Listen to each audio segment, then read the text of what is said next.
Hey everybody, it's Rob from Flailthroughs. This is Gundam Battle Operation 2, and this is the Gelgoog Marine Commander type.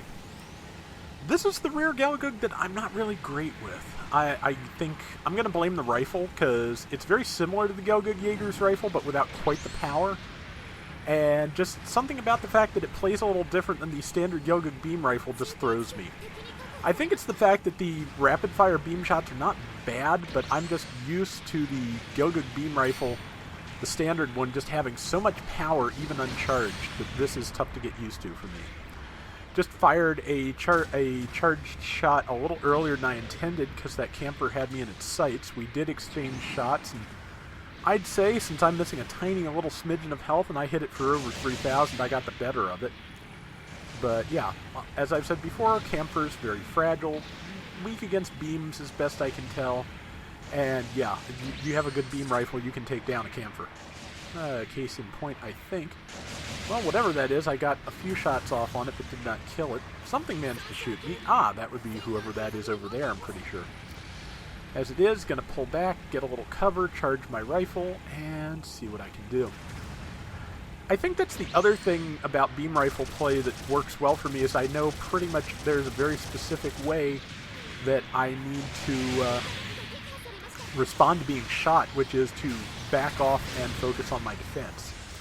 Basically, pull back, defend, and get another charged shot going, and that will be your best response. It's just one of those things. Ah, did catch them in a counter. I telegraphed that so badly, they probably should have known better. Of course, you know how these things are. It may not have looked like I did it in advance on their screen, because latency is latency. But, and whatever I was talking about before that happened is drained right out of my little head. But, yeah, again, just the fact that I know how to respond, how to kind of reset myself, like I was saying, with beam rifle play, is just one of those things that I enjoy about it. It's got a very specific set of ways to respond to things, at least the way I do it, especially when I'm paying enough attention, that it feels good. It's something I feel like I know how to do. Didn't quite... Okay, I did get that kill. Again, latency. And again, somebody's sneaking up on me from the left, but they're also trying to sneak up on an ally. That's right, there's... oh, is that a Jaeger? Yeah, that's a Jaeger on the team. They look... that and the Marine Commander do look very similar. And that is a standard Marine we're both fighting. I have type advantage, the Jaeger is weak, so that is an interesting combination to be fighting with, but better if I take the hits if possible, because I'm going to take less damage.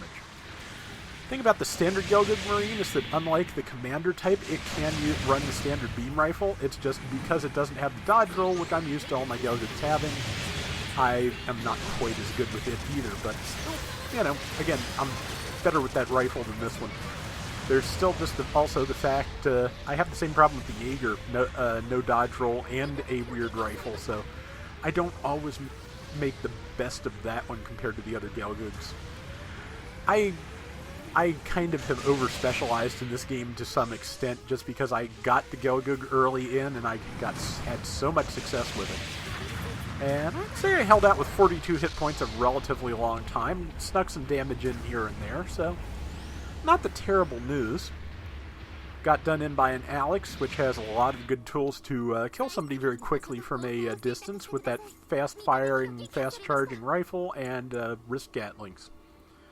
So we've only got a tiny lead, and we've only got 2 people on the field, one of whom is in very poor health, so it's not a lead I expect to keep very long, so next trick is to go and try and expand it, which I may have a good shot at doing depending on who's on the field where. Okay, that's not bad. Okay, that's a good shot. And let's see. Ah, I think that was our Alex that got it, and it is got. There's that Gelgoog Marine again. And got it. And don't have time to follow up, but luckily the team's right here, so wrist Gatlings it is. And did not get the kill, but the kill got done, so that's the important part. And we have definitely broadened that lead I was just talking about. Nailed the shield, so that left them stunned for a second for people to get more hits in.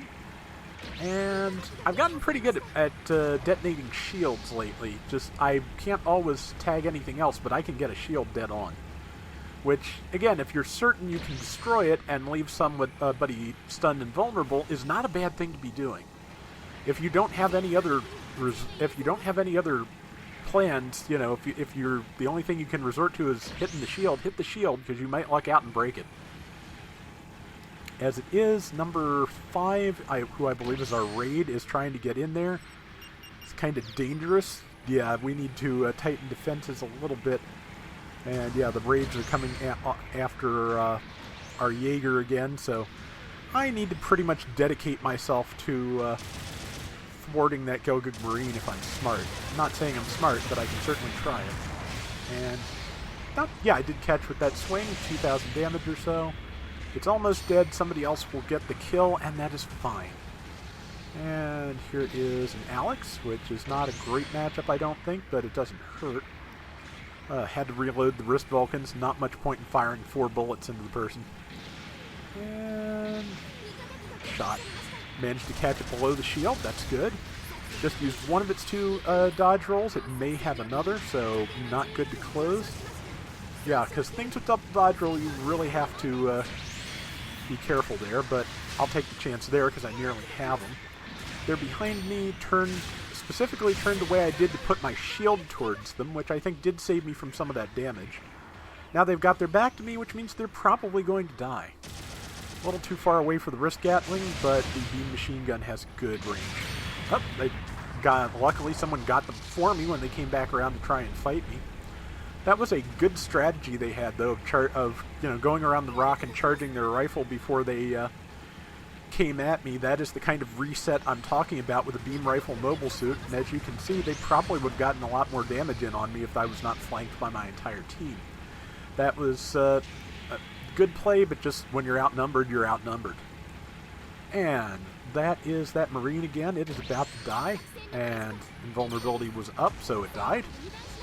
And let's see, 50-some seconds left. We've got a lead. They could probably, if they were to kill us all, they might be able to make it up. I don't think they have time to kill us all. Let's see, waiting for a shot on that camper. It has no boost because it just used its boost, but managed to get that kill from a distance.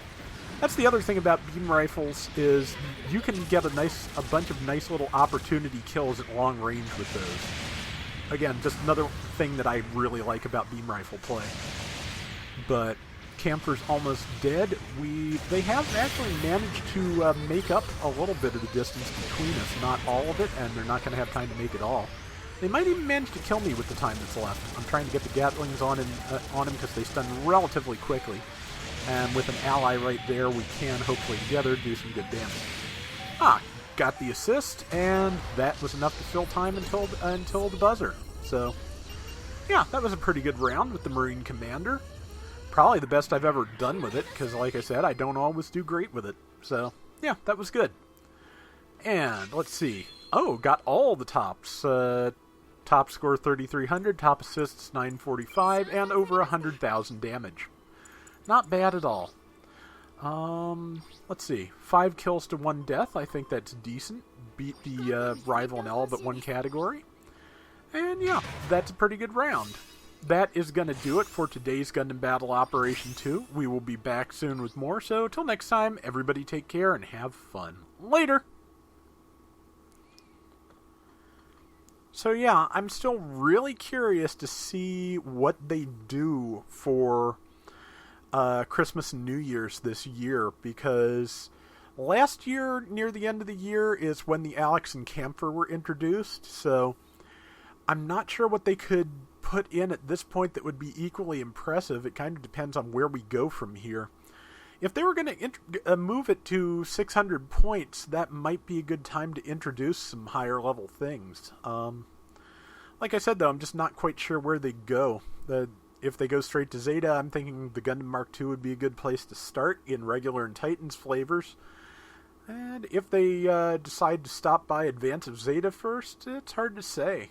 But hopefully something good, something impressive, and something that moves the game forward a little bit time-wise, because I'm really looking forward to moving past the 1-year war and MSV period and seeing what else we can do.